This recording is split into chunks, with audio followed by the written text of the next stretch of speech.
All India medical students association United से राष्ट्रीय अध्यक्ष भरत बेनीवाल आप सभी को नमस्कार करता हूं, क्रांतिकारी इकबाल पेश करता हूं। आज जैसे कि हम एनएचएम यहां पे मुख्य कार्यालय है वहां पे आए, हम लोगों ने नरेश ठकराल जी से अभी सुबह से ही रेगुलर मीटिंग चल रही थी, उनसे बात हुई। जो एनएचएम के पीडी हैं अनिल पालीवाल जी, उनसे भी बात हुई, पूरी वार्ता हुई, सारी समस्याओं से हमने उनको अवगत कराया। मैंने पूरी मीटिंग की। मीटिंग के पश्चात जो कम्युनिटी हेल्थ ऑफिसर की भर्तियाँ जो हम लोग निकलवा के लाए थे काफ़ी समय से मेहनत से, उस वैकेंसी के बारे में काफ़ी जो आप लोगों के दिमाग में आशंकाएं चल रही थी, चिंताएं चल रही थी, उन सबको आज मैं निराकृत कर देता हूं, पूरी तरह से निराकरण कर देता हूं। सबसे पहली समस्या जो आप लोगों के दिमाग में चल रही है, बार बार आप लोग क्वेश्चंस पूछ रहे हैं कि भाई इस भर्ती का क्या होगा, तो ये रिटर्न पे होगी या मेरिट पे होगी। तो साथियों, मैंने पहले भी कहा था और आगे भी कहता रहूँगा और पहले भी कहता आया हूँ, अब एक भी भर्ती मेरिट आधार पे नहीं होगी। ये भर्ती पूरी की पूरी रिटर्न बेस पे होगी। एक बार नहीं, 1000 बार कह रहा हूँ, साफ साफ सुन लीजिए।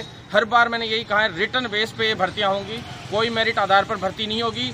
मेरिट आधार पे मैं भर्ती नहीं होने दूंगा। ये मान लीजिए, जहाँ अगर मेरिट की कोई भी भर्ती अब होती है तो जैसे मैंने वहाँ पे हीराबाग में हालत खराब करी थी, इन सरकारों की अधिकारी पिटे थे उसमें और फॉर्म फाड़ दिए गए थे। पहली बार ऐसी किसी भर्ती में राजस्थान में नहीं, इंडिया में हुआ था। गमले तोड़ दिए थे, सब कुछ हुआ था वहाँ पे, इतना बड़ा कांड हुआ था, सबको ध्यान है। उस वही हालात यहाँ हो जाएंगे। लेकिन साफ और स्पष्ट रूप से मैं आपको कह देना चाहता हूँ कि साफ साफ सिलेबस तक डाल दिया गया है, उसके बावजूद आप लोगों को बार बार बताना पड़ रहा है। उसमें लिखा हुआ है विज्ञप्ति में कि स्क्रीनिंग टेस्ट होगा और सिलेबस डाल दिया गया है। तो आप लोगों को सबको समझ जाना चाहिए। बार बार ये क्वेश्चंस पूछते हैं तो हम लोग बेवकूफ़ लगते हैं। इसलिए साथियों, आज हमने लिखित परीक्षा का सबसे पहले डिसाइड ही लिखित परीक्षा करवाया था। तो फर्स्ट पॉइंट आप लोगों का क्लियर कर देता हूँ मैं कि लिखित परीक्षा से ये पूरी भर्ती होगी।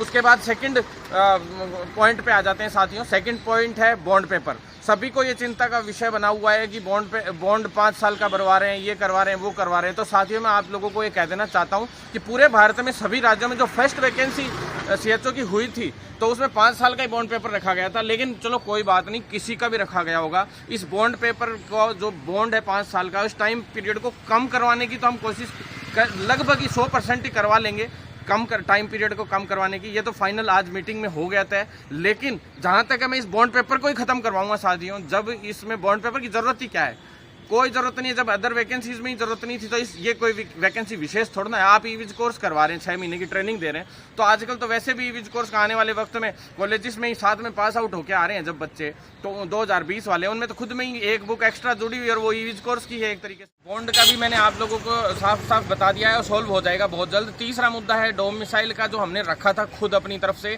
कि भाई राजस्थान राज्य के ही ज़्यादातर इसमें अभ्यर्थी लगने चाहिए इस वैकेंसी में। इसके लिए हमने डोमिसाइल को वैलिड जरूरी इसमें शामिल करने के लिए ज़रूरी समझा। तो डोमिसाइल को ये लोग ये कह रहे हैं कि भाई राजस्थान की जो स्टेट पॉलिसी है उसके अकॉर्डिंग अदर जो वैकेंसीज हैं, स्थायी वैकेंसी हैं, उनमें ही ये नियम लागू नहीं है। तो इसमें हम किस प्रकार से कर सकते हैं, जबकि आप लोगों को पता है कि राजस्थान नर्सिंग काउंसिल के रजिस्ट्रेशन की जो मैंने रजिस्ट्रेशन होना आवश्यक पहले करवा दिया था, ताकि बाहर के लोग यहाँ पे ज़्यादा नहीं भर सकें। बहुत संख्या में गिने चुने लोग ही शायद बाहर के भर पाएँ। इसमें ज़्यादातर अपने राजस्थान के जो हैं वही भर पाएंगे इस वैकेंसी में ज़्यादातर फॉर्म।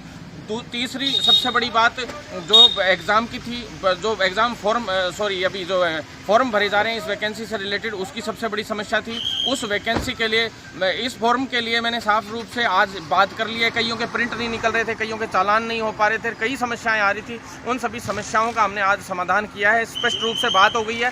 शाम तक जो भी फॉर्म भरेंगे आप लोग, पूर्णतया पॉजिटिव तरीके से आसानी से फॉर्म भरे जाएंगे और आपको किसी भी समस्या का समाधान नहीं करना पड़ेगा। जो फॉर्म की डेट है, अगर सर्वर डाउन आता है तो 2-3 दिन हम बढ़वाने का भी प्रयास करेंगे साथियों। उसके अलावा चौथा सबसे मेन चीज़ मैं आप लोगों से कह देना चाहता हूँ कि आप लोगों को किसी भी, जैसे टीवी की, जैसे ये फर्जी न्यूज़ मेरिट आधार पे भर्तियों की ये कई न्यूज़ घूमती रहती है, तो उन पे आपको टेंशन लेने की ज़रूरत नहीं है। 5वां हमारा मुख्य मुद्दा आपको मैं बता देता हूँ, परीक्षा होगी इसके अंदर, और परीक्षा की डेट भी मैं आप लोगों को बता देना चाहता हूँ। जो परीक्षा की डेट है वो पहले हम 4 तारीख फर्स्ट वीक ऑफ अक्टूबर में करवाने का प्लान था, लेकिन उसको थोड़ा सा 7 दिन का डिले करके, क्योंकि इतने कम टाइम में इतना सब कुछ संभव नहीं हो पाना था, इसलिए 10 अक्टूबर को लगभग एग्ज़ाम डेट डिसाइड मानिए। लगभग हमारी जो मीटिंग हुई है उसमें ये डेट डिसाइड हुई है और बहुत जल्द ये डेट ऑनलाइन भी डाल दी जाएगी।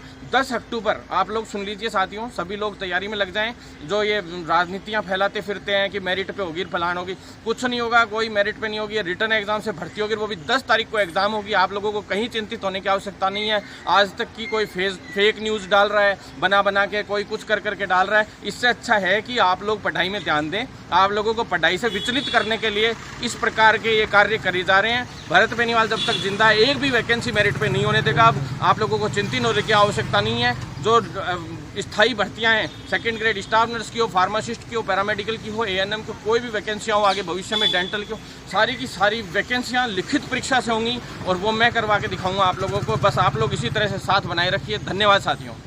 एक छोटा सा कन्फ्यूज़न और आप लोगों के रह गया था कि भाई 25,000 इसमें सैलरी डाली गई है। 25,000 हमने करवाई थी, पहले सैलरी बहुत कम थी, इसमें 25,000 भी हमने बढ़वाई थी। उसके बाद आज वापस मीटिंग में तय हुआ है और सारी बातें कि विज्ञप्ति में ये डाला नहीं गया था इंसेंटिव का। तो साथियों, इस चीज़ को डाला नहीं जाता है विज्ञप्ति में, ये विज्ञप्ति में शो नहीं की जाती है। इंसेंटिव एक ऐसी चीज़ है जैसे तनख्वाह के साथ टीए और डीए मिलते हैं, तो उसको शो नहीं किया जा सकता, बेसिक अकेली शो की जाती है। तो उसी तरह से इसमें भी इंसेंटिव शो नहीं किया जा सकता, क्योंकि वो वर्क के आधार पर होता है। जैसे आप लोग 25,000 तो आपको मंथली मिलेंगे, लेकिन उसके अलावा आप एक्स्ट्रा पेशेंट्स देखते हैं, जैसे जैसे पेशेंट्स बढ़ते गए या आपका वर्क बढ़ा दिया या आपकी शिफ्ट बढ़ाई, तो उसके अकॉर्डिंग थोड़ा सा भी वर्क बढ़ता है तो उसके अकॉर्डिंग आप लोगों को इंसेंटिव मिलेगा और वो 40,000 तक होगा। तो इस तरह से ये कुल मिलाकर 40,000 सैलरी होगी साथियों। आप लोगों को चिंतित होने की आवश्यकता बिल्कुल नहीं है। ज़्यादा से ज़्यादा साथी इस पूरे वीडियो को शेयर करें, हर एक बंदे तक ये न्यूज़ पहुंचनी चाहिए, ताकि ये जो लिखित परीक्षा का, डोमिसाइल का फॉर्म वाली न्यूज़ पहुंच जाए, ताकि सभी लोग फॉर्म भर दें।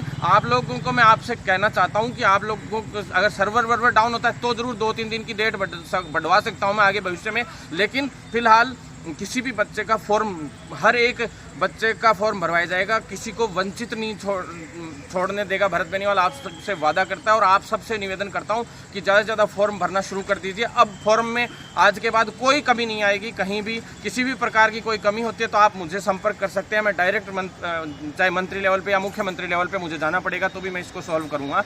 धन्यवाद साथियों। और एक चीज़, यूट्यूब चैनल ज़्यादा से ज़्यादा लोग सब्सक्राइब करें, जिससे हम लोग और मजबूत हो सकें। हमारा मनोबल बढ़ता है साथियों जब आप ट्विटर पे फॉलो करते हो, फेसबुक पेजों पे लाइक करते हो, फॉलो करते हो और ज़्यादा से ज़्यादा लोग हम लोगों का साथ देने के लिए आगे आते हो। इनकलाब जिंदाबाद।